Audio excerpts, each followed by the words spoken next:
today in this hearing of the all-party group on coronavirus, we're going to hear evidence of the effect of those living with long COVID who are in frontline positions and at work, the effect that it's having on them, but then also here in our second panel from various unions and clinicians who can shed some light on what needs to happen next.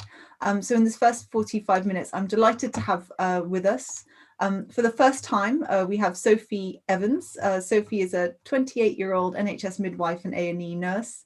She contracted COVID-19 at work while caring for COVID-positive patients, and many may recognise her from her stunning interviews that she's been giving across the BBC. So it's wonderful to have you with us, Sophie. Thank you so much for joining us. Geraint Jones has spoken to this APPG before, so welcome back, Geraint. Thank you so much for coming back.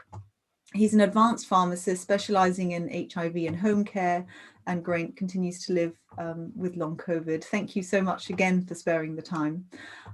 Also with us for the first time is Susan Coomber. Susan is a chemistry teacher and contracted COVID-19 a year ago. She now continues to live with long COVID.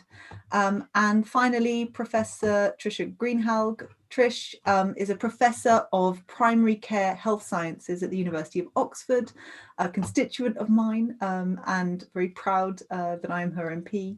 And since the start of the pandemic, Trish has written extensively about long COVID and co-authored the recent WHO policy brief on long COVID. So you're especially welcome, Trish. Can I just double check, you are not living with long COVID, however, is that correct? That's absolutely right. Yeah, no, I've not had COVID. I've just had my vaccine, so I've escaped it. Yeah. Oh, well, good. We're delighted to hear it. So I'll kick off, particularly focusing first on Sophie and then on Sue. If you could just let us know, what's your story so far? When did you contract COVID, and how are you feeling now? Hi, everyone. Yes, so I contracted COVID. I tested positive on the 12th of April last year. My first symptom was on the 1st of April, and my symptom was literally a headache.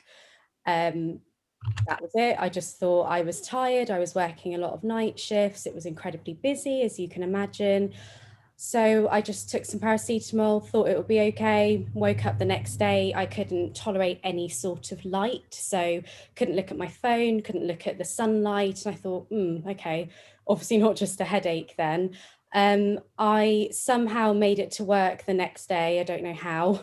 And basically about 8 hours into my shift, my temperature had gone up slightly to 37.8, and then I thought, maybe I'm probably showing signs of the virus, but I actually still thought, it could have been something else. I'd just come back from holiday, so I thought that maybe I had the onset of a tropical disease because I'd been somewhere rather tropical. And basically I deteriorated rapidly in that time. The first 12 weeks, I was hospitalized twice. I could barely move. I couldn't look at any sort of light for basically the entire summer. I was vomiting. I couldn't move my head at all. It felt like someone had hit me around the head with a shovel. I was in extreme amounts of pain. And unfortunately, we are now 11 months on and not much has changed other than, yes, I can tolerate the light now. That's a lot better. I can tolerate noise, but I still feel sick every day. I've hardly got an appetite. My headache is exactly the same, pretty much like it was on the 1st of April. I've had no relief at all. I've got loud tinnitus. I've got a sore throat every single morning. I feel like I'm constantly coming down with something, that initial feeling. So overall, it seems that it's sort of destroyed my life at the moment, and I hope that it's temporary, but I'm not sure if it will be. Thank you so much. And have you had, in terms of your return to work, and how much are you able to do? How much support have you had? Have you had financial support that you need? I'm not back at work, I'm still off sick. So the major issue I actually have now is that my temperatures are over 37.8, mainly 38 and above every single day. So technically I am sort of showing coronavirus every single day, or showing the signs of. So even if I was fit and well and only just showing the temperatures, I wouldn't be able to go back to work anyway, because I now fall into that category of constantly being symptomatic, even though I'm consistently testing negative. So technically I should always be self-isolating because I'm constantly showing signs of the virus. So that's sort of one issue of many. Financially, I am on the sort of coronavirus code, so to speak. So, and rightly so, because I am exhibiting signs of the virus every single day. But that was a struggle to sort of be put onto that code, or to be maintained in that code. My manager, my GP, my immediate colleagues have been absolutely incredible. I couldn't have asked for a better support network at all. But unfortunately, the sort of the HR side and the occupational health side has really let me down, actually. And unfortunately, the HR side was sort of misinforming sort of my manager, in terms of saying that I should be actually testing positive to be able to be actually off with the coronavirus coding on my sort of roster, so to speak, which is incorrect.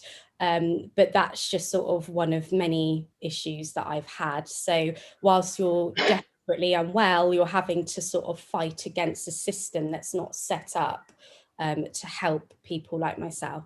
So it's been a challenge. Thank you for sharing that. And how about you, Sue? Tell us your story and how are you feeling now? Well, I got COVID probably about a year ago. I had anosmia, fatigue, wasn't feeling too bright, but my temperature was really low. So it was about 35 and a half. And this went on for a while. And I phoned my GP and he said, well, because of the low temperature, because you've not had contact with people returning from Italy, it's unlikely you've got COVID, you've got a cold. And as time progressed, we went into remote working. So I was fine. I was working at home, didn't have to do a great deal, but my breathing was getting rapidly worse. And I kept in touch with my GP. She was very good. She didn't know a lot about it, so I was reading, telling her what I found out. And she was concerned that my respiration rate was too high. So they sent out a paramedic. I got ambulanced into hospital because I wasn't allowed to drive in. Got kept in. I had pulmonary embolism, put on blood thinners. I mean, my GP was amazing to diagnose that over the phone. So I was doing all right. I mean, I'd taken this graded exercise therapy pathway, which we now know is a huge no-no. And I was out with the dogs. And I got up to about 6 kilometers. And I was quite keen to try and exercise because I've had a knee replacement a year last November. So I needed to sort of get my strength up with that.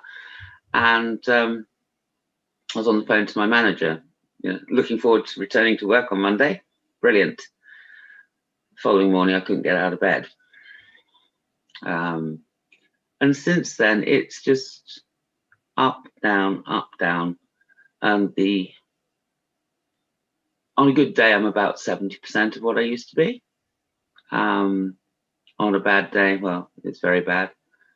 I get worn out wandering around the house, but I'm better off than many. I feel very much a walking wounded. But I find anything like lifting, where I've got to exert myself, above just sort of maintaining my body, triggers fatigue. So I don't really know how I got it, because outside of school, I've had enough of people. It's a very people-intensive workspace, and I live on my own.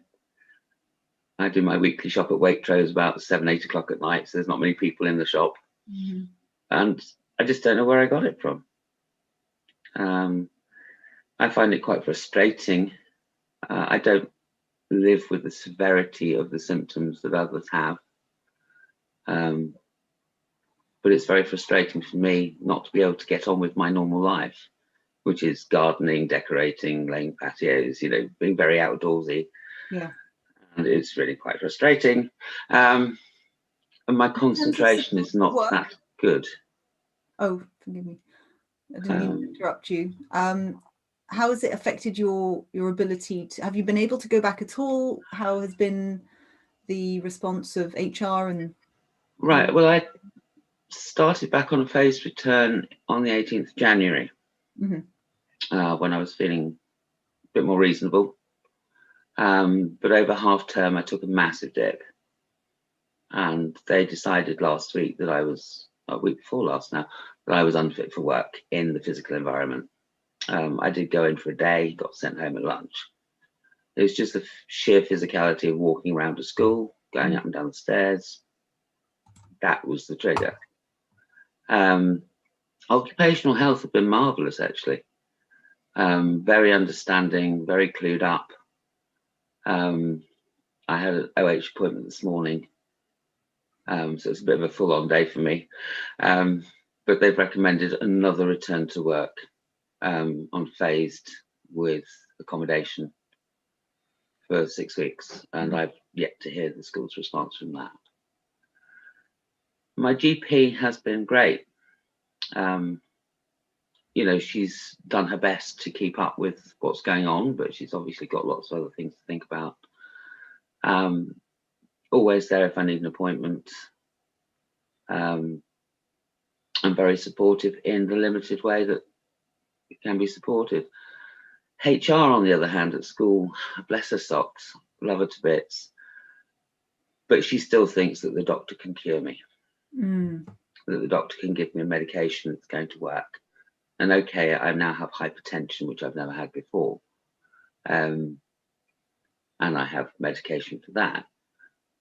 But what do you give people who possibly have a mitochondrial disorder? There is nothing. So it's frustrating, but as I said before, I'm a lot better off than many. Thank you so much, Sue, for sharing that. And just quickly, Geraint, how are you doing? How have you been since we last saw you?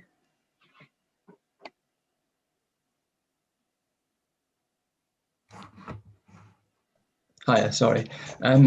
Yeah, so I'm still off work at the moment, still experiencing sort of fluctuating symptoms still.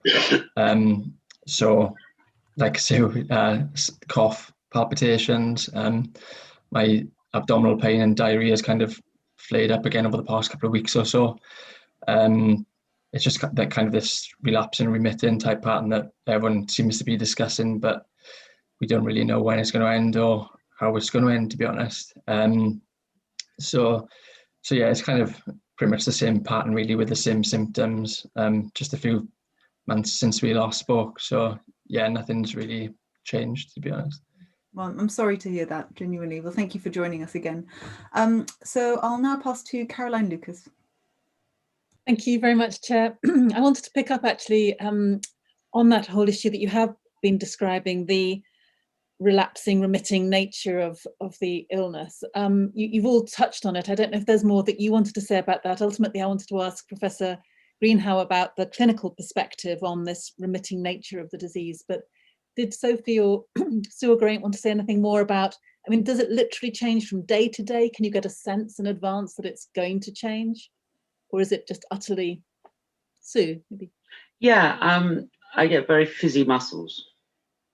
I know if I'm doing something and this fizziness kicks in, that I've gone too far, or I'm on the brink of, pushing myself just too far, and I'm going to suffer the following day.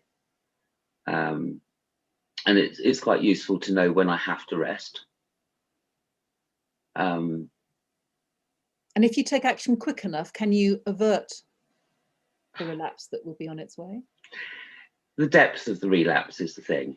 Right. If you catch it in time, yeah, and make sure that you park yourself up on the sofa with an audiobook, yeah, then it tends not to go as deep. Okay.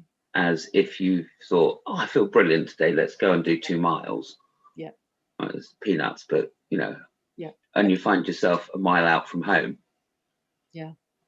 And it takes you 3 times as long to walk home because you have to keep stopping. Yeah.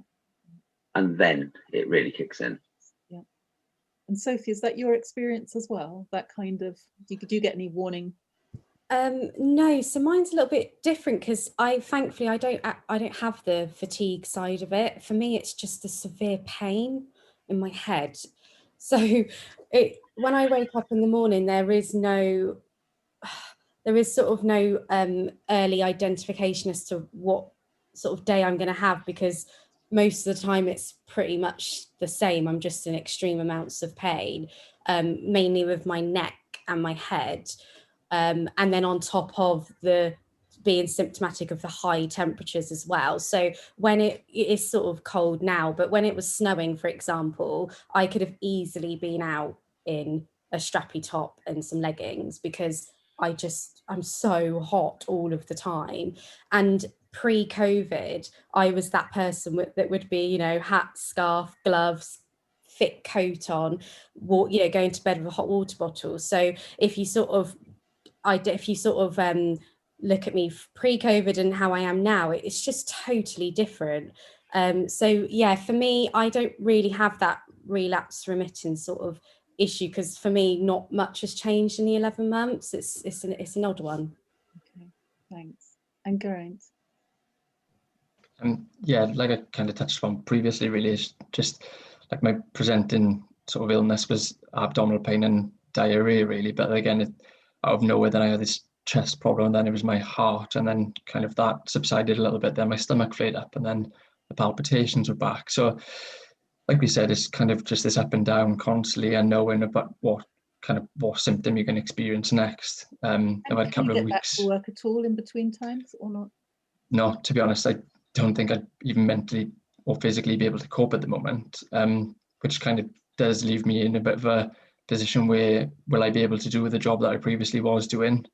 And this could be the same for a lot of other people. Like, are we going to be having a massive de-skilling of a workforce, essentially, which is quite, well, problematic for the health service, really. But in terms of personally, yeah, it's just, again, just at this constant up and down, living in limbo, just day to day and waiting for the next day and hoping that it's going to be a good symptom day rather than a bad one. But it's just, yeah. I'm so sorry. Professor Greenhow, could you tell us a little bit about your perspective on the clinical side of this relapse and remitting? Yeah, sure. By the way, do call me Trish.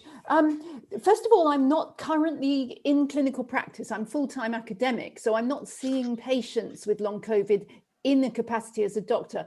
The 3 examples we've had are really brilliantly illustrating the diversity of long COVID and how it manifests. But the specific question you asked me is what this sort of relapsing, remitting. Yes, it does relapse and remit. We interviewed 114 people for our research. They all had long COVID. They had it in different ways. And I guess about half of them were describing the sort of ups and downs. But I would also like to point out, in most cases, this does gradually get better. It doesn't get better overnight, otherwise it wouldn't be long COVID. But in addition to the sort of ups and downs, possibly triggered by overdoing it, in inverted commas, one day, you're then very tired the next day or whatever. That's the sort of short-term ups and downs. But over the long term, many people with long COVID are slowly getting better. We have no idea what's going to happen over the next year or 2 years because this is a new disease. But it is certainly not the case that there's no hope for people like Geraint, for example. You know, is he ever going to get back to work? We simply don't know that. And as you know, there is research going on. But so I hope people will eventually get back to work. But we can see just how pervasive the impact is on people and how difficult it is for them to go back into the workplace when they have these multi-system symptoms. Thank you. And just finally, did you also in your studies come across people perhaps whose experience of long COVID was less severe than what we've been hearing about today, where there has been this constant trying to go back to work and then being knocked back, and the problems associated with that?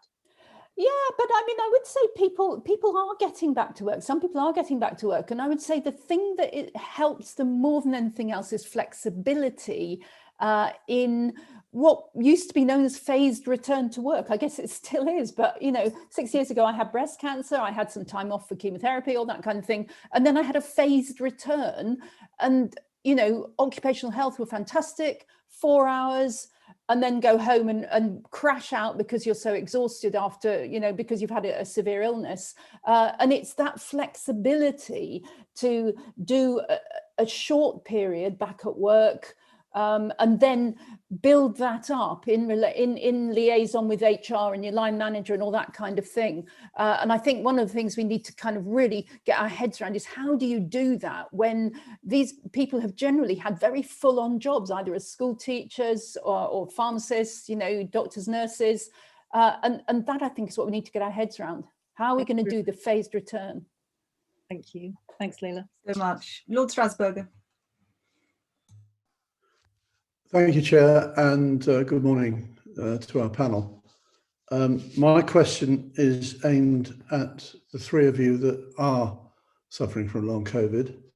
And it is, if you were asked to return to work tomorrow, how would you feel about that from a personal point of view and also from a professional point of view? Would you like to go first, Sophie?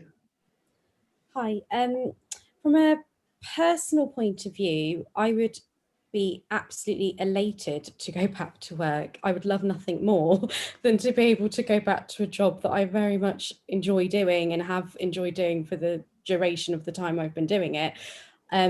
From a professional standpoint, as it stands, wouldn't actually be safe. I wouldn't be able to carry out safe care with how I am at the moment because of the sheer pain I'm in with my head. There's lots of sort of sensations. I feel like I sort of said, it does feel like someone sort of hit me around the head with a shovel. It also feels like a constant squeezing as well, which does then have a massive impact on how I am able to communicate, how I'm able to concentrate. Obviously in my line of work, I have to be able to think quickly. I need to be able to administer drugs. I need to be able to work autonomously. And I probably would only last, I'd say maybe an hour, if that, before I'd probably have to say, actually, I'm not able to carry out my job as it stands at the moment. There's too many symptoms that I'm experiencing. I'm in too much pain to be able to go back to work. And it's heartbreaking. It really is heartbreaking. So you seem to be saying that you feel it'd be a risk. Oh, I would, yeah, 100% I would, yes. And, I pride myself on giving excellent patient care and safe care as well. So I would never put myself, or I would never want to be put into a position where I'm forced to go back when I am not actually physically able, at that point to go back. Then patients would then be put at risk because I wouldn't be able to fulfill my job role properly. Thank you. And Sue? Yeah, I can't understand where Sophie is and with these headaches. I mean, I had 2 days of appalling headaches over half term, and how she lives with it is beyond me. Going back to school, I'd love to. My major concerns really is that my mental acuity is not always there. My short-term memory is an awful lot worse than it was. And sometimes I struggle to find the right words to describe things. I've even found myself looking up stuff that Key Stage 3 kids should know, which is depressing. One of my biggest concerns actually is over the school's risk assessments, because the number of symptoms they have on the risk assessment is so limited compared to the symptoms we see on the Zoe app and the long COVID kids. What they're saying that the symptoms in children are different from adult symptoms. And I worry that schools not picking up on kids who may have COVID. and that they're not covering it in the risk assessment. Professionally speaking, I worry about consistency, because teaching is a job where you want to provide a consistent approach for the children. You want them to have some stability with their teachers. They don't always want to have one teacher for a week or 2 weeks and then suddenly they're on supply again. And that is one of my biggest concerns professionally, is that level of consistency that I may not be able to provide. Okay, thank you, Sue. And Geraint. Yeah, like Sophie said, again, healthcare professionals, our paramount concern is patient safety. So if anything was to happen to a patient, it would just be absolutely disastrous for the profession and the patient. And again, if I was returned to work tomorrow, declared myself fit for work, who would be liable for a mistake that either myself, God forbid, Sophie, or anyone caused the patient? And then, as well as the professional liability, what about the sort of mental impact then on someone who's potentially been encouraged to work, and then potentially caused an error or harmed the patient? What about the impact that has then on that person? We're looking at the mental health impact then as well. Imagine if you, as an employer, you've encouraged someone to go back into the workplace, and then on day one you've harmed a patient, whether that be slight harm, moderate harm, killed the patient, regardless of level of harm. I think that still professionally would sit with the person and not the employer or the health board or the line manager who has effectively encouraged that person back to work. Again, like we've said about the relapsing and remitting thing, like there's been suggestions of multi-organ damage, and are we encouraging people to go back to work without thorough investigations and then putting themselves at risk because they haven't had the investigations? And then what is that impact then long term on that person? What is the long term impact then on the workforce? Are they going to be in and out of work? And again, if I was asked to return to work tomorrow, I was working on a COVID ward in a surgical mask. Literally last week, a paper was released to say that actually the highest occupational risk is on wards where there's no aerosol generating procedures. It's COVID-19 positive wards or A&E departments. So if you ask me tomorrow to go back to work, working on a COVID ward with a surgical mask, knowing that regardless of whether it's airborne, whether it's transmitted via other means, there's a higher occupational risk in these departments. And then you're given suggestions, or not you, but the government are giving suggestions that the PPE is adequate when there's actually a lot of evidence now to say otherwise. So in effect, even though people are working in higher levels of virus, essentially, the equipment is there to protect these people. Whereas on the other inpatient wards and in the outpatient department, the equipment isn't there. So how can these people be adequately protected? And yeah, that's my concern about returning to work as well.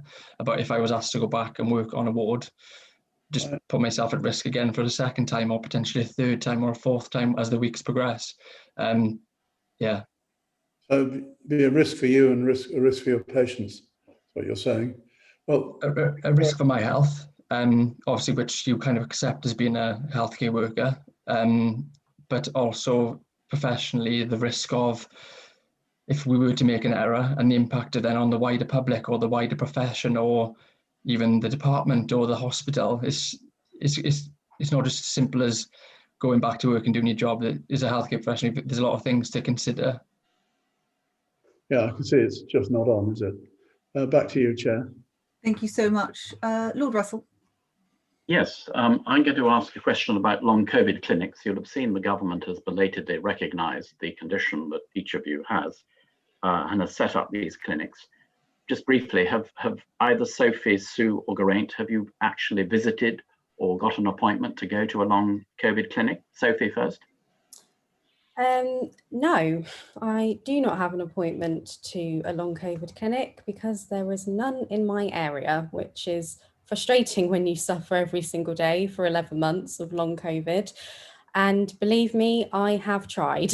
I have a fantastic relationship with my GP who has shown nothing but care and empathy and really does have me at the forefront of her mind when it comes to long COVID. And if there was any sort of service out there, she would be the first person to refer me in our area, and there just simply isn't one in my area. I live in the county of Kent, so that's, it's a large area. So you would think that by now there would be a service for people like myself. I understand that they will be having some sort of a clinic soon, but that's all I've been told is soon. That could be next month, it could be next year, I don't know. And then also you have to then battle with who then gets the first slots, because I'm not sure if it's going to be noted that I say I'm one of the first people in the first wave that have been suffering. There could be someone that's been suffering since November or December, who may very well get an appointment over myself, through just maybe a system error. But these are the sorts of things that I do think about, and it's frustrating. Okay. Sue, have you had any contact at all? Yes, I was quite avid with emailing my MP from the first mention of the long COVID clinics. I'm afraid I didn't really get a terribly useful response. And every time I've been in contact with the GP surgery with repeat prescriptions, etc., and I just kept asking, is there a clinic yet? And the answer was always no. But I looked on the website, and good grief, one had been set up 2 months earlier. Which is a little disappointing. So I made a GP appointment on the phone and was booked in and had my first phone consultation last week. And I've been referred to physiotherapy, psychology, and with the one clinician who is on the clinic at the moment. I live in South Northamptonshire, and there are clinics at Northampton and Kettering, to my knowledge. I don't know when these appointments will materialise, but I am grateful to have got in at some point along this. And I'm hopeful that more clinicians to form a multidisciplinary team rather than just a respiratory clinician will, at some point have time, when not treating the very sick and the dying, to address our needs too. Yeah. And Geraint? At the moment, so I'm not aware of any long COVID clinics in Wales at the moment. So my experience is no access at all to the long COVID clinics in Wales. I was contacted by a local health board to engage me in a post-rehab sort of service clinic, which is mainly for hospitalised patients. But I was told that I wasn't ready for rehab due to my ongoing symptoms. So effectively, I'm not unwell enough to be admitted to hospital. I'm not fit or well enough for rehab. And again, like Sophie said, my GP has been absolutely brilliant, but there's little more they can do than offer just moral support and encouragement of any test results I get, just to share with them really, because there's not much else that they can really offer at this moment. And as much as I agree with the treatment and rehab side of things, is this a plaster over the cracks? We need to understand the mechanisms, the understanding about why I'm having these palpitations, why my stomach goes up and down, why Sophie's having these splitting headaches, why are all these different symptoms happening? Which again, I understand that it's great to be treated, but also we need to know why we're unwell as well. Like I said, I decided to see a private cardiologist due to my symptoms, and just because of a poor experience I had in A&E in the past, I thought it's probably the most suitable option for me really. So my GP had referred me to cardiology in November. I rang them in December and they couldn't provide me a date for when I would be seen, even though my referral was urgent. So as you can imagine, we're in March now and I still haven't heard anything about an urgent cardiology referral from my local health board. So as a patient, this is quite worrying, but also as a healthcare professional, it's also quite worrying that we've got all these patients who have got these urgent referrals and a backlog of referrals from all the other different types of specialities as well, but no one's yet, well, I'm yet to be seen, so I can only talk from personal experience. Okay, thank you very much. Trish, what on earth is going on? Please explain. Yeah, so I would say, yes, we need long COVID clinics, but let's just look at the totality here. And I speak as someone who was a GP for more than 30 years. As I understand it, long COVID comes in three broad forms. The first is what we call post-ITU syndrome. It's someone who's been probably on a ventilator, you know, they've had a dreadful, dreadful disease. They've got a chest problem, really. They need to be followed up in the chest clinic by respiratory consultants, respiratory physiotherapists. They need breathing exercises, and they also need to get their strength back because they've probably lost a third of their muscle mass, that kind of thing. The second kind of long COVID is illustrated by the three people we've got on the call.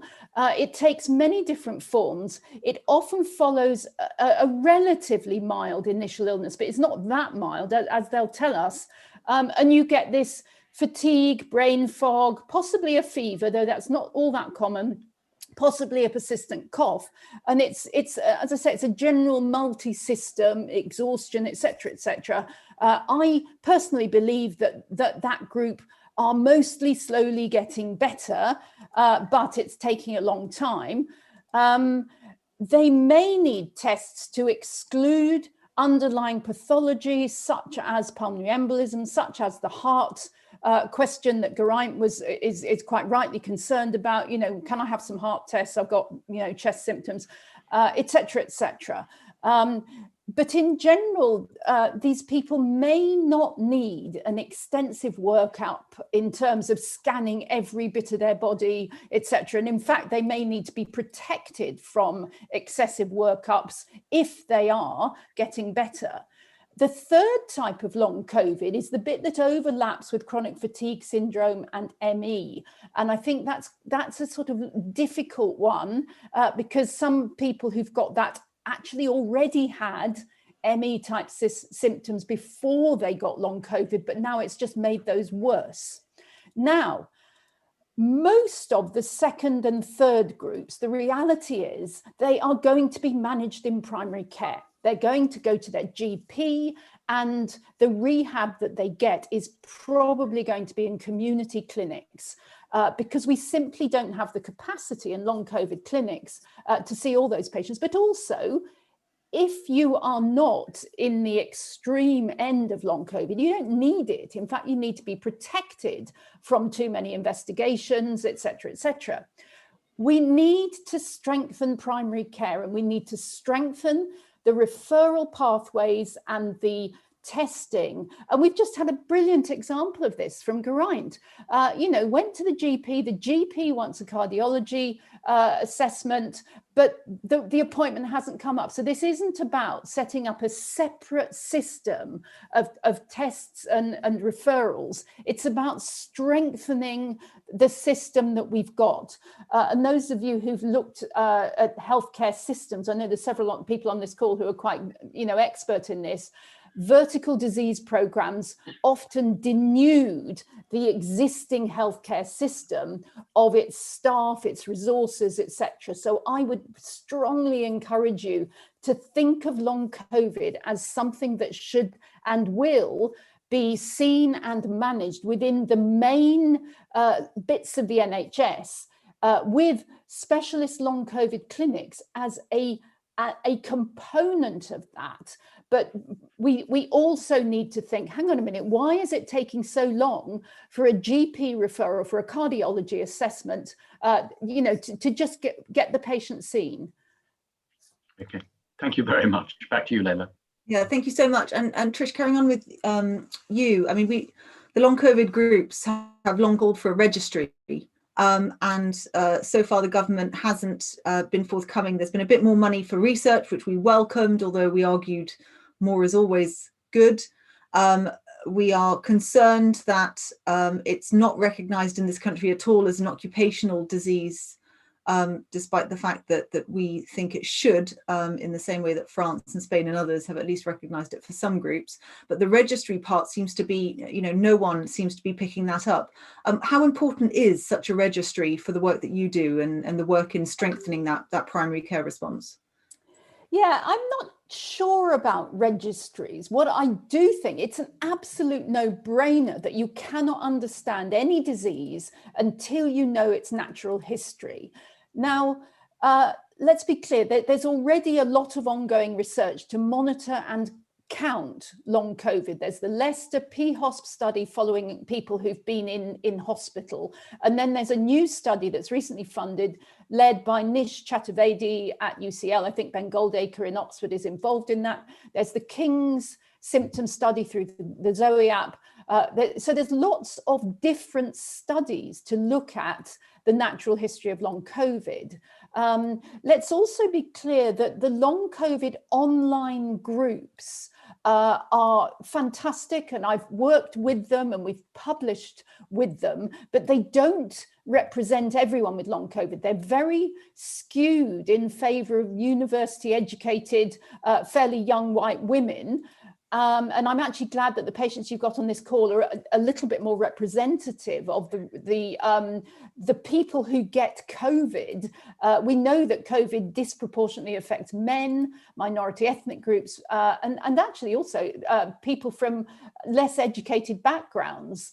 That's not that I'm accusing the people on this call of being less educated, but you know what I mean? Now, secondly, the long COVID online groups are made up of people who haven't got better, because I know I was on a support group for breast cancer patients and I left it when I got better. You don't hang around in those groups when you get better. So we've got skewed data at the moment. So we really, really need to follow up cohorts of people who have got long COVID, let's say, get them after 4 weeks, and then see what proportion get better with decent follow-up. Whether we need a registry to do that, I'm not sure. Possibly, but as I say, I'm not an expert on registries. Is that enough from me? I think it is. Yeah, certainly. Thank you so much. And to round us off in as quick a time as possible, because sadly we have run out of time for this panel, but Brandon Smasham. Do you feel, from personal experience or from the experience of your colleagues, that many living with long COVID will fall through the net where this is existing support or protection? And what must the government do to ensure that these living with long COVID are supported? And a very interesting question would be, have you been offered a vaccine? So could we have the first speaker, Sophie? Hi. Oh, lots of questions. Okay, the vaccine. Yes, I have been offered the vaccine because I'm a frontline worker. The irony with the vaccine, I can't have it because I have a temperature and I have one every single day. So that's just another issue to this, is that I can't actually probably go back into the clinical workplace until I actually stop having a temperature, because I won't actually be protected by what everyone else will soon be protected by, which is the vaccine. Yes, people will fall through the cracks and are falling through the cracks because our system at the moment is not set up for long COVID. For example, those that do have the sort of remitting sort of factor of their illness.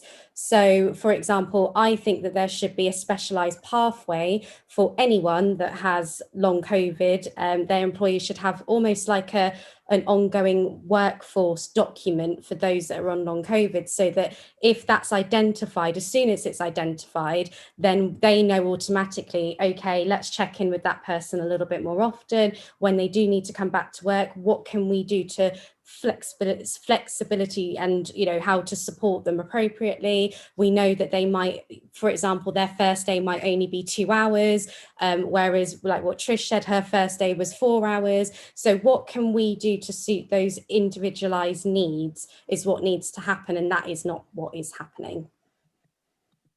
Geraint, thank you very much, Sophie. So yes, I've had the vaccine. I've had both doses. I had my second dose last Thursday, I think it was, or last Friday. So yeah, obviously really grateful to have that, but there was some contention of whether I would be able to have it with my ongoing symptoms. Thankfully, I'm under a team in Oxford who advised that I do get it, but my levels of antibodies are so high that I'd probably see no response from the vaccine because my levels are so high anyway. But going to the question of about people falling through the cracks, definitely I think so. Yeah. Like I said earlier, I'm not unwell enough to be admitted. I'm not well enough for rehab. So are we expecting patients to just sit at home with no investigation or no intervention or no, again, like Sophie said, no pathway to try and get better? There's evidence of multi-organ impact as well. So are we risking patients of organ failure by letting them sit at home with no investigations, and worse, could lead to failure? And again, without large numbers of patients being accepted for research, how are we going to know the true impact, or how are we going to know the effects of COVID on the workforce, on the wider population? And if it's not recorded correctly, also how can the correct support be offered as well? I think the illness needs to be recorded correctly, I think, from employers, because again, if employers are not recording that correctly, how can people be given the support? For example, like my understanding about occupational exposure means a potential or actual exposure to infectious material due to your occupation. So if I was working on a COVID positive ward, which makes my exposure higher than those of the general public, then of course my exposure would be an occupational exposure. For example, my grandfather was a miner. So he, at the time, was, all those years ago, exposed himself to fumes, gas, dust, asbestos. And then as time rolled on, he was diagnosed with interstitial lung disease, which at the time of him beginning to mine, we didn't know, but only years down the line did we know the true impact of people who used to work down the mines. So again, perhaps I think this is why my lived experience of COVID means that I've got a probably skewed view of how correctly this should be reported because of the impact it can have potentially later on in life, or a few years down the line, or in many decades to come. But again, like Trish had said, there's many support groups out there, many of which haven't got healthcare professionals, many of which are encouraging people to take medications that are being obtained from overseas, abroad, illegally. Would they disclose this information to their GP? Probably not. So then, is this safe, really, is my concern. Are we encouraging patients to participate in their own healthcare, which again, as in terms of patient advocating for healthcare, I think there's nothing better than a patient being interested in their own health. But sometimes it can be more damaging when people are essentially trying a cocktail of drugs that are quite experimental, as well as having other comorbidities, as in taking other medications as well, and the impact and the potentially life-changing consequences it can have if things do go wrong as well. But again, there's so many patients out there living with long COVID. Please just access us for support, ask us for advice, ask us to be involved in research, because there's nothing more that, like myself, Sophie, still want to do is get back to a pre-COVID level of health. And there are people out there who I know are going to extremes. Thank you very much. And Sue? Yeah, hi. Just picking up on what Graham was saying about the riddle reporting. I feel that, if it was listed as an occupational disease, then it would take so much burden off people, especially in the school profession that support staff as well as teachers. Falling through the net, I have colleagues who are so ill, they are in darkened rooms and on, with threat of dismissal. And it's absolutely heartbreaking. They can't get out of bed, they can't read, they can't watch television, they can't even listen to people talk. And yet they have to fight for their jobs. And a lot of my colleagues are a lot younger than me with small children, and are on stage 2 attendance, etc. and the schools are saying, well, you didn't get it here.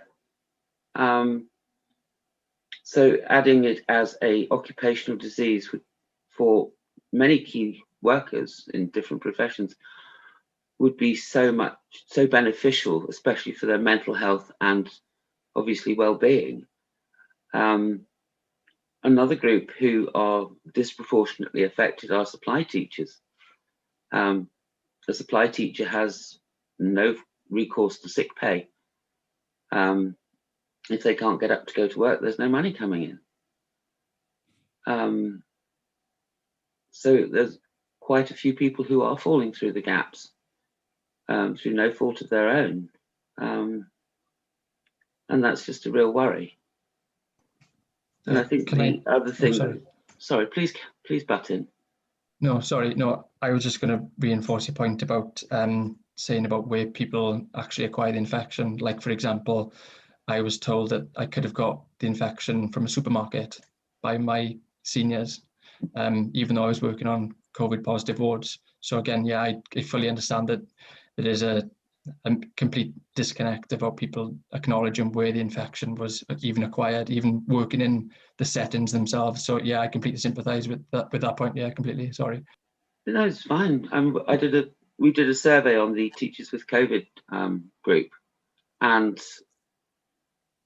only one person out of the 50 respondents, no, 70 respondents, said they definitely didn't get it at the school. You know, and everybody else, it was roughly a 50-50 split, most likely, quite likely. Because we know where we'd been.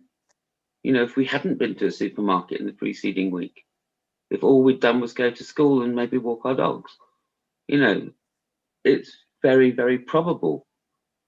But it's that burden of proof.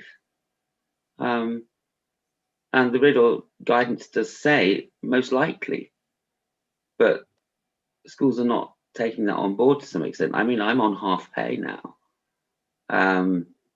which as a single person is going to be quite difficult. But there are others who are much worse off. You know, I can stand and fight my corner, but what do you know, somebody's in bed and they can't move or bear to be anywhere. How are they going to fight? And the union's advice is to resign rather than be dismissed. I mean, how does that equate with anything? So it's a very emotive subject for me, this.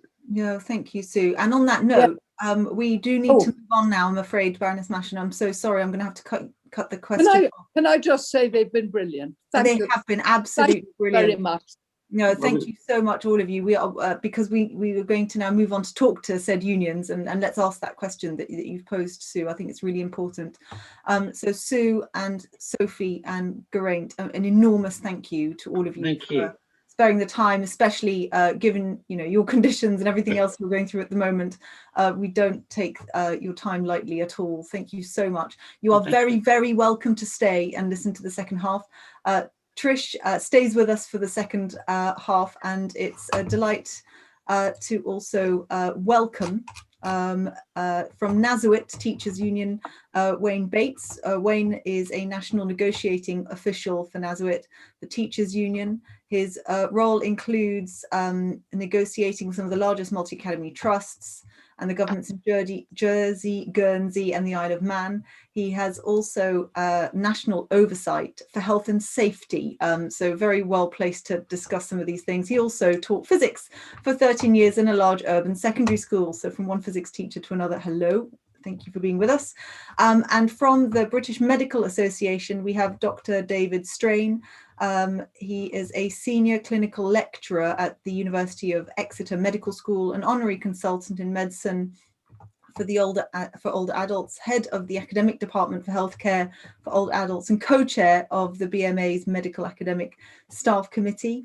He's played a leading role in the BMA's COVID response and is researching long COVID as part of his role as a senior clinical lecturer at the University of Exeter Medical School. And he also told me in the chat that you've also part of the long COVID assessment service in Southwest, so is also very much involved on that front line of things too.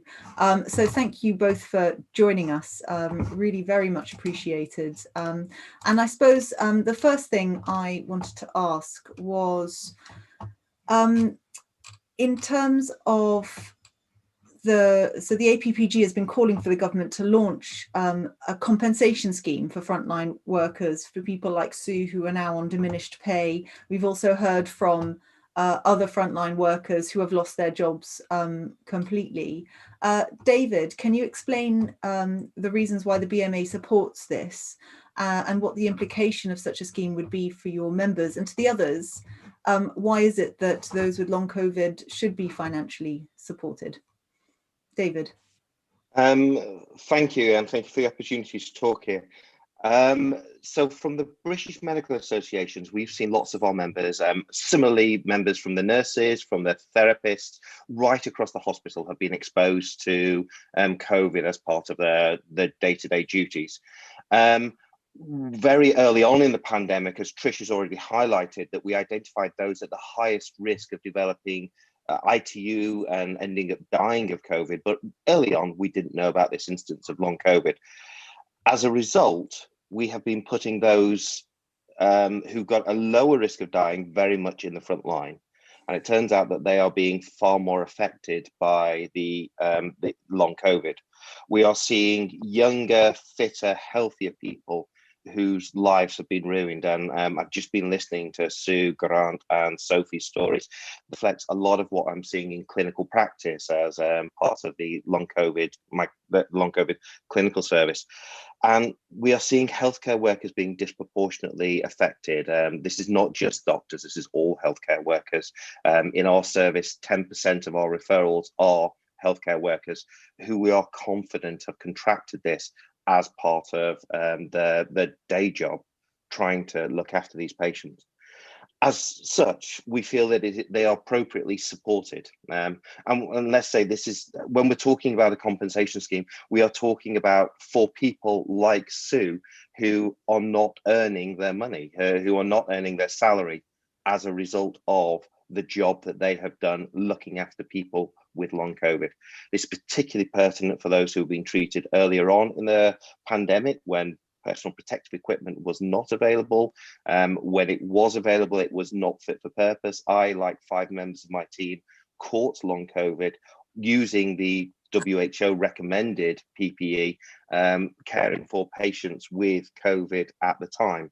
And this has been a point that we have many healthcare workers and other frontline workers that have been affected by doing our day-to-day duties.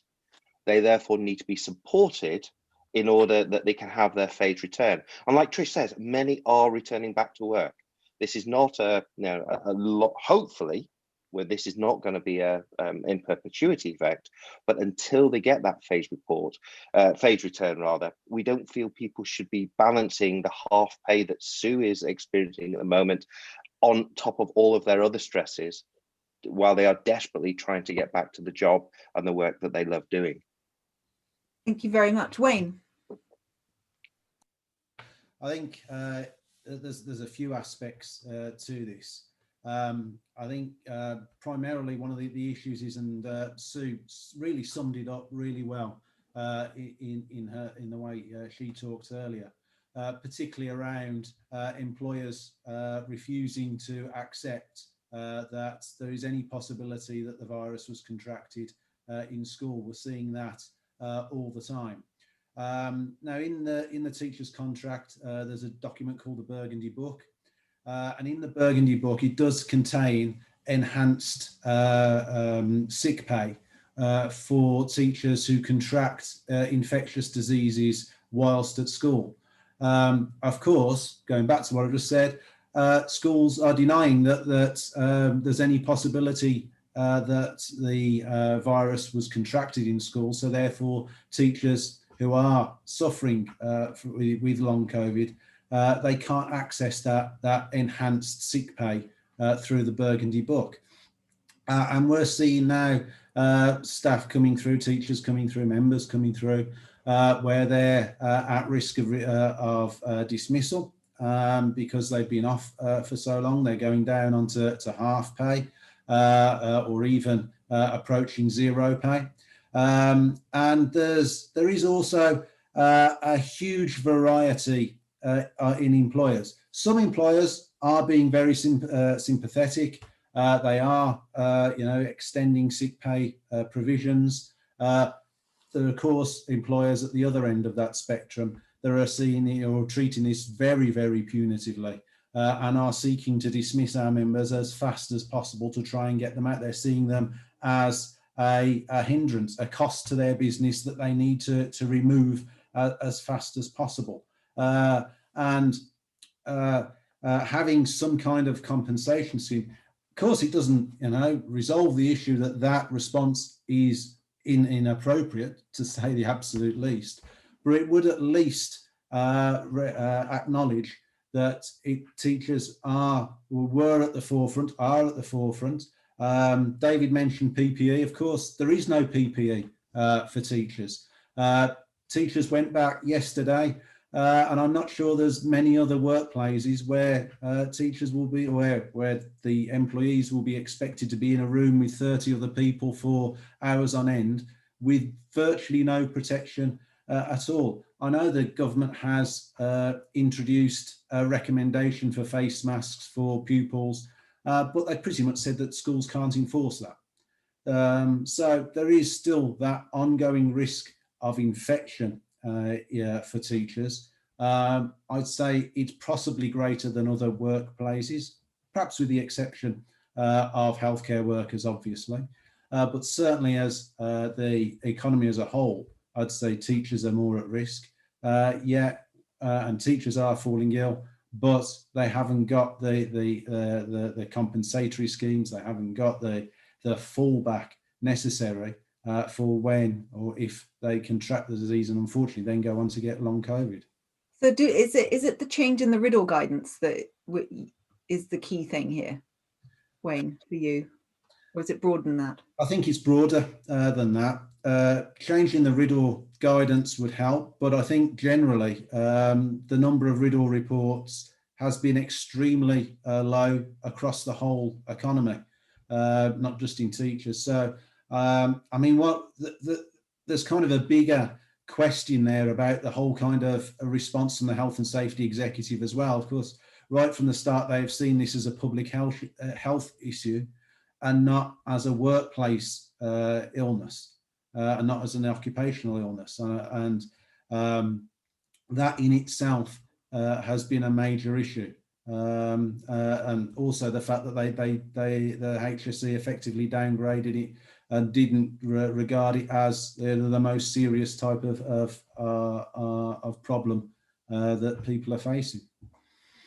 Thank you very much. Trish, anything to add on this one?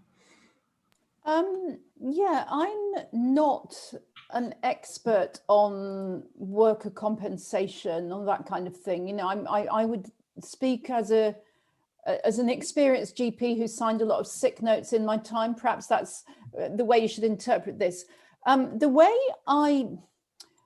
My two penneth is that we should be thinking of this as disability rather than sickness.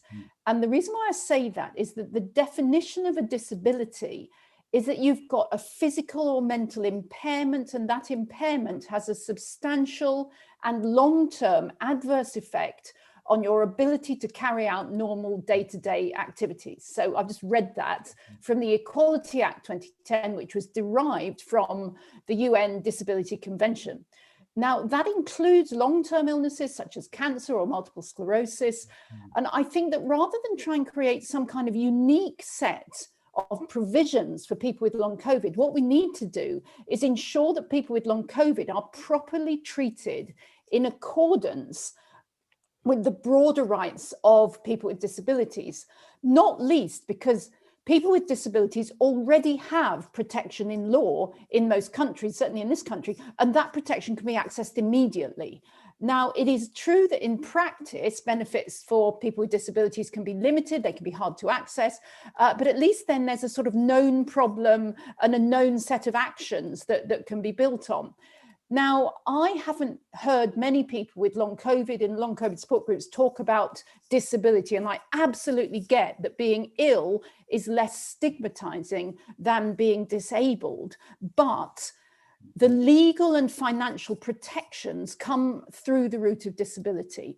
Now, then the question is, well, hang on a minute, how can we assess whether a person with long COVID actually meets the criteria of having a physical or mental impairment, which classifies them as having a disability? And I think the ones we've heard today, you know, it's not very hard to work out that they can't do their jobs. They're not inventing this. They're not making it up. So I think it would be pretty straightforward for GPs, occupational health physicians, etc., to go through that route. And actually, the World Health Organization has got a number of questions now. They've got what they call a standard long COVID data set. I've got it in front of me. A lot of it is about function. Could you walk a kilometre? Could you concentrate on doing something for 10 minutes? But also, could you maintain a friendship? Could you do your day-to-day work? I mean, these are the questions which are now being systematically collected by the WHO. So that is my suggestion. It doesn't get us any further with this business of worker compensation. What I'm worried about is we're going to end up with a two-tier system, which is people who can prove they caught it at work are going to get one set of benefits, and people who can't prove it but might well have caught it at work are not going to be able to access those benefits. And I think we need to get our heads around that little tricky issue. Thank you so much. Lord Russell? Trish, just to follow up on that, you co-authored the WHO briefing paper on long COVID. Did you look at the ways in which other countries are responding to the questions we're debating at the moment? The research our team did beforehand, I think, shows that France, Italy, Spain, Germany, Belgium, and Denmark have all in various ways tried to put in compensation schemes for people with long COVID. Can you inform us on your knowledges of what's going on and the direction you know way more than I do about this. Although I was on the WHO report as a co-author, my input was relatively minor, and it was around the kind of clinical lived experience stuff, not around this bit. So I'm not the relevant person to ask. I did ping an email to one of the other authors over the weekend, but they were so busy they haven't yet got back to me. If you want me to take an action point and ask about that, I can do. That'd be really helpful, Trish. Yeah, we'd love their input if that were possible. Thank you so much. Sorry. And just perhaps, David, with your BMA hat on, are you in communication with any other national BMA type organisations and have any view on what's going on in their countries? Actually, I'm quite closely in touch with the Commonwealth Medical Association, which brings in members from around the world. There are many countries that haven't even started to look at this. Actually, one of the countries that surprised me about how quickly they have responded to this is India. And in India, within the healthcare worker system, they are actually putting support in place right across the board for healthcare workers. Now, at the moment, that is exclusively for the healthcare workers within certain regions of the country. It is not extending to non-healthcare workers as yet, but I'm actually this evening going into a call with Brij Makar in New Delhi, who is talking about developing this as an occupational disease there. They've got the most advanced of the systems that I'm aware of.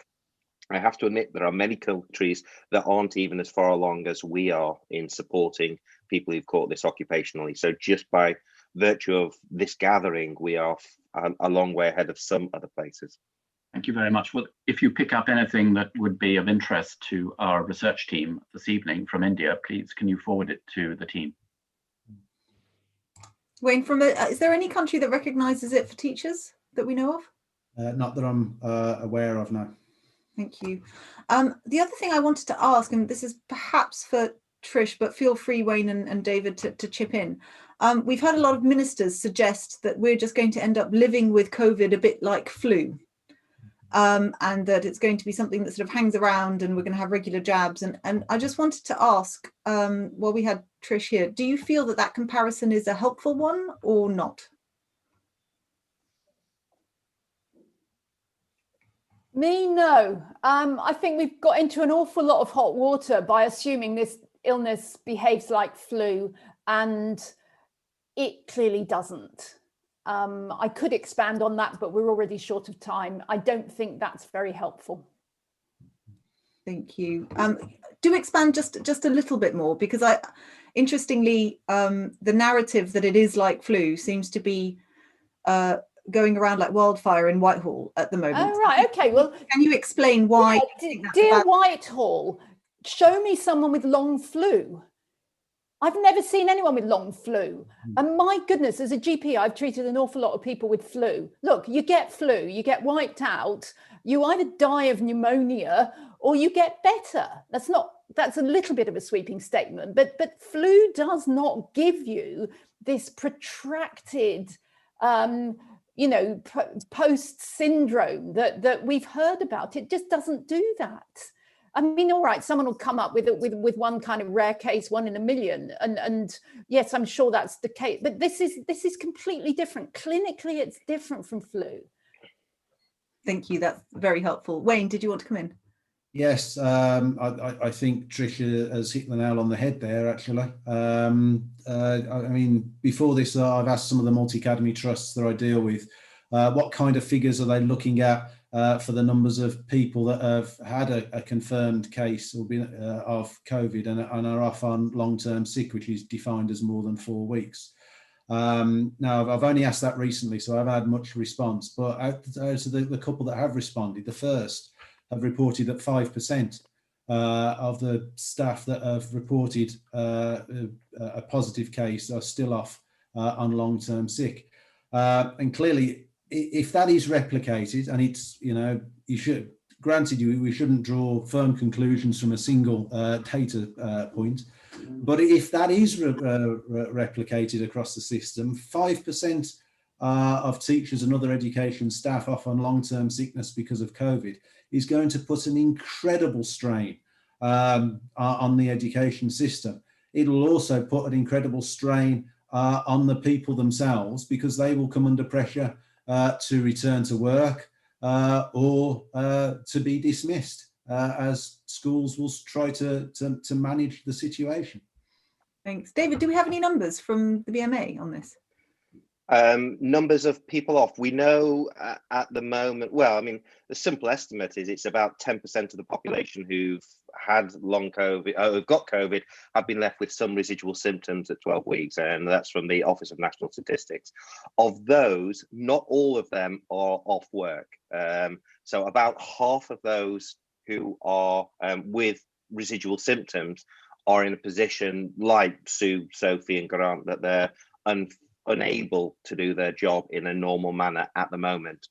We're getting more and more reports of people who are part of a phased return to work, and therefore they're not able to do their jobs to the maximum of their ability. And I mean, that's affecting people in different ways, because it's also affecting the people that are left behind, that are then having to pick up the extra work. We went into this pandemic with shortage of healthcare workers, about 80,000 staff short compared to what we need. And we know the government was attempting to address this, but then taking more people off because of long COVID. And I think Tricia just put in the sidebar that the Royal College of Physicians have estimated that there are nearly twice as many people off with long COVID than have been off with COVID or quarantine as a result of it. That's putting additional stress on the service both ways. In primary care, that's an even bigger problem, because remember, in primary care that the GPs are effectively independent contractors. And there's huge issues then about how is that going to be offered. I have to say, I've been very fortunate. I'm part of phased return and I'm still not back to work normally, but I have been incredibly well supported by my line manager, and it's helped by the fact that I'm also clinical lead for COVID. So I've had a bit of an input into the way people are being served. But in primary care, we've got many reports of GP partners who can no longer support the staff within the budget that they've got, or people just effectively losing their job and being unable to pay their mortgage from a fixed contract position. They are the sorts of issues that we are facing across the board. And to say that this is just like flu is just absolutely ridiculous. As Trish says, you don't get long flu, not since 1918 was the last case. And yes, there will be a group of very elderly, very vulnerable people who will have COVID on their death certificate instead of flu. But it's also the carers, the people working for them in the community and in the hospitals, who are going to be adversely affected long term. We cannot start making plans for a 5% of the workforce off at any one time without looking seriously at the impact that's going to have on the economy as well as the healthcare system. Thank you, that was very helpful. Baroness Masham.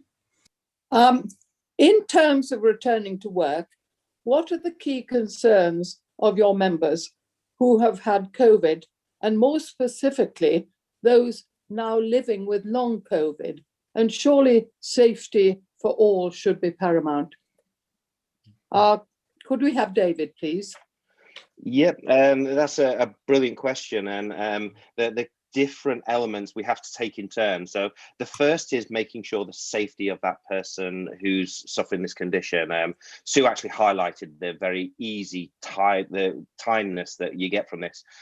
We have to have longer rest breaks in place. We have to have the support that if somebody is having a bad day, they can be taken away from those frontline duties, because we know that bringing people back to work within an energy envelope basically allows them to do what they love doing, continue to provide a service, and make sure that they can continue doing it longer term. And the idea would be eventually they will get back to where they need to be. But it's about making sure that they have the support and the team around them so that they're not putting either themselves at risk or the people that they're caring for, whether that be patients in the case of healthcare workers, whether it be pupils in the case of educators, or many of the other key workers. We need to be protecting not just the individual with long COVID, but the people that's in their care. Thank you very much. And Wayne? Yes, I think I'd agree with what Dr. Strain has said. I caught Dr. Strain's submission to the Horizon programme recently, where he said that one of the key things that you're seeing is that people who essentially don't rest enough while they've got symptomatic disease then go on to develop long COVID. And I hope I've got that right. I'm sure he'll correct me if I haven't. But one of the features of teachers is, and I experienced this when I was in the classroom, is I saw many colleagues coming back to work before they were fit to do so. And I'm not talking COVID now, obviously, I'm talking about other illnesses. Teachers want to get back into the classroom. They feel a duty to pupils. They feel a guilt to their other colleagues who are in the classroom covering, for their absence. And there is a real fear from the union's point of view that many teachers will push themselves far too quickly to get back after a COVID illness, and that will result in higher levels of long COVID going forwards. We are also concerned that schools have been closed since January. There may be numbers of people who are suffering from long COVID who have been able to cope with working from home, from delivering remote learning, but when they try to go back into the classroom, then we'll start to see essentially a flare up in the numbers of people off work with long COVID in schools. And I think part of it, one of the parts that will be absolutely key when people return will be a risk assessment approach to make sure that they are doing what they are capable of without putting themselves at risk. And I mean, we talk about just within the workplace, but I don't think we ought to lose sight as well of, if somebody goes to work and exhausts themselves at work and then has to travel home, and invariably that's probably going to mean driving home, does that actually put them at risk and put others at risk while they're traveling back home? So that's a kind of another dimension to the issue as well, I think. And would that include teaching assistants? And do you think they should all be vaccinated? Yes, I mean, the NASUWT only covers teachers in membership. But clearly all education staff working in schools and in classrooms are having the same experience. And we had a very prominent campaign to try and get teachers and all education staff vaccinated. And we were very disappointed that hasn't occurred. And going back to what I said earlier, teachers are now back at school ahead of the rest, or a lot of the other parts of the economy that haven't opened up yet. There's very limited safeguards in schools and in classrooms, and vaccination of staff seemed a very obvious way to give some additional protection that teachers and other education staff now have not got. Thank you very much. Well, thank you both. Thank you both very much. Barbara Keeley. Thank you, Leila. Thanks, Chair. I'd like to ask the panel, I think we touched on this, but I'd just like to ask you about what you feel the numbers are in terms of people living with long COVID who are falling through the net of existing support or protection. I think we've heard of a few examples of that. That might be, as Wayne has just said, people coming back to work before they're well enough because, maybe they feel pressured by HR or people not being very supportive of them. Any sort of feel for the numbers of people who are living with long COVID but are not, not getting the support and protection they need?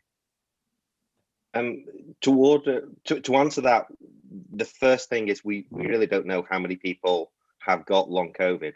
The SNOMED code, so the GP coding for long COVID, only came into existence on the 17th of January, and I've been going through some of the databases looking to see how good the coding is. The problem is the coding is then based on GPs actually, firstly, knowing it's there, then knowing that there's something to do about it. And although we've got these assessment services at the moment, as Trish has already highlighted, we still don't really know what to do with a big chunk of the patients who've got long COVID. I mean, I'm going from here into an NDT talking with some of these patients. The ones, as Trish highlights, are very clear respiratory or very clear cardiac, very easy. But it's the ones who've got this chronic fatigue-like illness, or the ones like Sue's describing that's just having this relapsing, remitting condition, we don't know what to do with. And I know that's not answering the question directly, but in a way it is, because doctors are not very good at analysing, at looking at these numbers if we don't have anything to do with it. We don't look for conditions that we can't treat. And at the moment, it's important that the research that Nish is doing, that Paul is doing at Imperial, that I'm involved in, and some of the genetic stuff that is taking place, it's important that we get these up and running as soon as possible, so we know what's causing it, how the different presentations are of it, so we can do something about it. And only then will we really get a grasp on how many people there are out there who are going to need these different services. Okay, Wayne, do you want to add to that? Yes, I think I'd agree with everything Dr. Strain has said. With regards to the data, we have really struggled to get high quality data from employers just around the numbers of cases. We've issued freedom of information requests to local authorities. The majority of those replied saying that they're not collecting the data on cases. And if they're not collecting the data on cases, they're certainly not going to be collecting the data on long COVID. And we've equally struggled to get good data from the Department for Education as well. So I think that's kind of symptomatic of a bigger issue, that there seems to be an unwillingness, perhaps that's going too far, to collect the data that we need to address the issues properly. Thank you. Thanks. And Tricia, we've got a couple of messages in the chat. Sue says that, going back to what Wayne was saying, colleagues attempting phased return, that they're spending their home hours sleeping and in bed. So, it may look like they're on a phased return, but not if they're having to sleep all the time, that they're not working. Tricia, do you want to add, because you've said SNOMED codes should help going forward? With, yeah. No, that was just adding on to SNOMED codes. We can't rely on them at the moment, but there is a data quality effort, huge effort to get this whole thing properly coded and followed up in primary care. What I wanted to point out was we've looked at a lot of doctors, nurses, physios with long COVID. We haven't looked at teachers actually, because none came our way. But there's two things they worry about in terms of what is it about their long COVID that makes them worried about going back to work. And the first is, the whole thing is about the brain fog. I mean, yes, they talk about fatigue, but they talk more about the brain fog. And that affects them in a couple of different ways. I spoke to a pediatrician who said, I'm worried about going back to work because one of the things we have to do as pediatricians is calculate the dose of a drug that we might be giving intravenously to a tiny baby. And you have to multiply milligrams by kilograms and all that kind of thing. And of course you use a calculator and you check it, but you have to be on the ball for that. So the idea that you're responsible for making mental calculations that are really life dependent if you get them wrong. So that's one of the things. But the other thing that they talked about, and one interviewee used a wonderful metaphor of, when you've got your computer with lots of different windows open, as professionals, whether it's teachers or healthcare professionals or whatever, you have a lot of windows open in your brain. You're managing a lot of different things.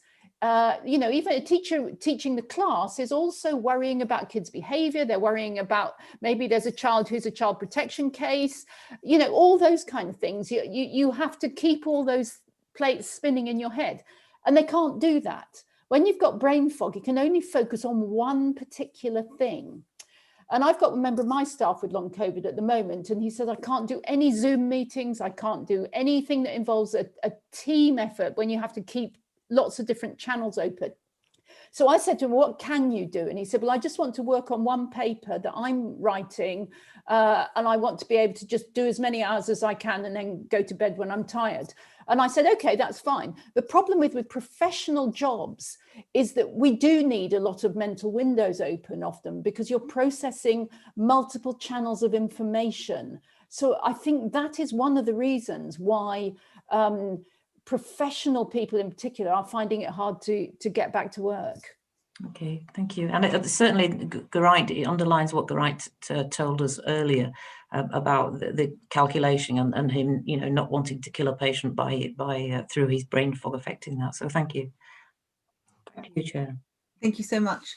So David, there you just said just waiting ethics review. What are you referring to there in the chat?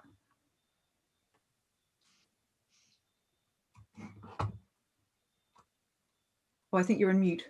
Yeah, that happened. Had to happen once. Sorry, Sue just sent me a message about the study that I was talking about with ethics and mitochondria and genetics, and she sent me a private, and unfortunately I put it to the whole panelist. Apologies. That's just to say one of these studies that we're going to be doing, looking at mechanisms, is hopefully going to be starting by Easter. Thank you. My apologies. No, not at all. It's always very useful stuff. And so just for our very final question to Lord Strasburger. Thank you, Chair. What are the key concerns that the government needs to address with respect to long COVID now that people are starting to go back to work? Trish, would you like to go first? You're muted, Trish. Sorry, you went blank there. Can you just repeat the question? Surely. What are the key concerns that the government needs to address with respect to long COVID now that people are starting to go back to work? Yeah, I think one of the issues is that employers at the moment are bearing quite a heavy burden when, we've heard people describe dreadful inability to get back to work, but of course as an employer you've got to deliver on things. So for example, I'm contracted actually by your government to do some work, but some of my staff have got long COVID. Now you're not going to be very happy if I say, well, I couldn't do the work but you still pay me for it. So I think there's an issue of who is going to pick up the tab for people who are unable to work. Perhaps we've got, obviously the employer pays for the first 6 months, but what happens after that? Apart from that, I think the government's doing pretty well in terms of supporting more research. improving long COVID clinics. You know, I'm on Lord Bethel's task force, but I suppose the other thing I would say, and I've said this earlier, but I'm going to bang the drum again, is strengthen primary care, because the general practice system, the community physiotherapy support system is going to be what actually does a lot of the heavy lifting with long COVID. And I think if you can channel some funding into that, you're going to get fewer people needing to go to the specialist services. But also, guess what? We GPs are pretty good at getting people back to work. That's what we've been doing for years. After hysterectomies, after pneumonias, after all sorts of, you know, accidents, we actually do that bit about negotiating with people about how long the certificate should be given for and all that kind of thing. So bring the GPs in is my suggestion. Thank you, David. I mean, I don't want to, in the interest of time, I'm not going to repeat everything Trish said, but I would put one extra caveat in that we need more academic GPs. I mean, Trish is an outstanding example of how you can blend the day-to-day running of practice with the understanding and integration of this new information. This is a new disease, and although there are links to other conditions around, we do need yet more research, and the projects have all been announced are all very much focused on the observational aspects of trying to figure out what are the underlying causes, but we're going to need studies going into the treatments of this going forward. We're also going to need to try and find out what extent long COVID is doing. I mean, we're seeing it a lot in the people who are back to work. There are many people who are spending their entire working life at the moment sat behind screens. They are probably completely unaware that they're going to be fatigued if they try and do a full day of walking around. They may not be aware of the fact that the brain fog is even there if they have a role that enables them to focus on one thing, that as they start to integrate into society again, they will see the fact that this is a much bigger problem. And then there's going to have to be specific support in order to get the key workers, to get the occupational health services back, to get those key workers doing what they need to do. And again, I want to just come back to the comment Trish said. To regard this as just another flu is utter nonsense. This is going to have an impact if we don't get on top of COVID itself. Then long COVID is going to continue to have an impact both on the key workers, those who cannot go through a COVID secure type working environment, and then the wider economy if we don't get on top of it soon. Thank you, David. And Wayne? Yes, thanks. I mean, I think I've already spoken about our concerns that the return to schools is going to cause a greater number of infections in school staff, which is then going to have a knock on to more long COVID cases. If we look at what's happened recently in Guernsey and the Isle of Man, they both had quite big outbreaks, and those outbreaks have been, schools have been right at the centre of those outbreaks. I think a third of cases in Guernsey were directly linked to schools. The current outbreak in the Isle of Man, just before the weekend, half of all cases were directly linked to schools. So we have got those concerns that we're going to see more infections in education staff, which will lead to more cases of long COVID. One thing that we haven't touched on today is around ill health retirements. Clearly there's going to be some teachers who are unable to return to work. There are going to be some that are dismissed, but the rules around ill health retirements are exceedingly strict, and basically, in a nutshell, you can only be awarded ill health retirements if you can show that you will never be able or be fit enough to teach again. And certainly in the case of long COVID, I think it's going to be very, very difficult to make that determination. Therefore, potentially we're going to have a lot of people who are unable to return to school, but are unable equally to claim ill health retirement. I think that's the story of long COVID, isn't it? Lots of people falling between two stools. Mm-hmm. Back to you, Chair. Thank you so much. Well, guys, I'm always sorry to say that we run out of time, because every time we do one of these panels, we feel we could keep you for days to download the information. But thank you so much, all of you, especially Trish, for suffering us for an hour and a half. But everyone who has been so generous with their time and knowledge. If anything comes up, it sounds like there's quite a few things happening even over the next few days that you'd like to keep us abreast of. We very much welcome an ongoing dialogue with all of you or anyone else watching who wants to send in more information. We certainly won't be stopping looking at long COVID. It's going to be, as I think David said, something that we're going to have to deal with as a country. And so far, we haven't seen as yet enough response from government taking this seriously to the extent that we'd wish at this point. So thank you again to you all, and thank you to our previous panel. Hope you have a wonderful day. It's sunny here in Oxford, and I hope you stay safe. Thank you very much, everybody. Bye. Thank you.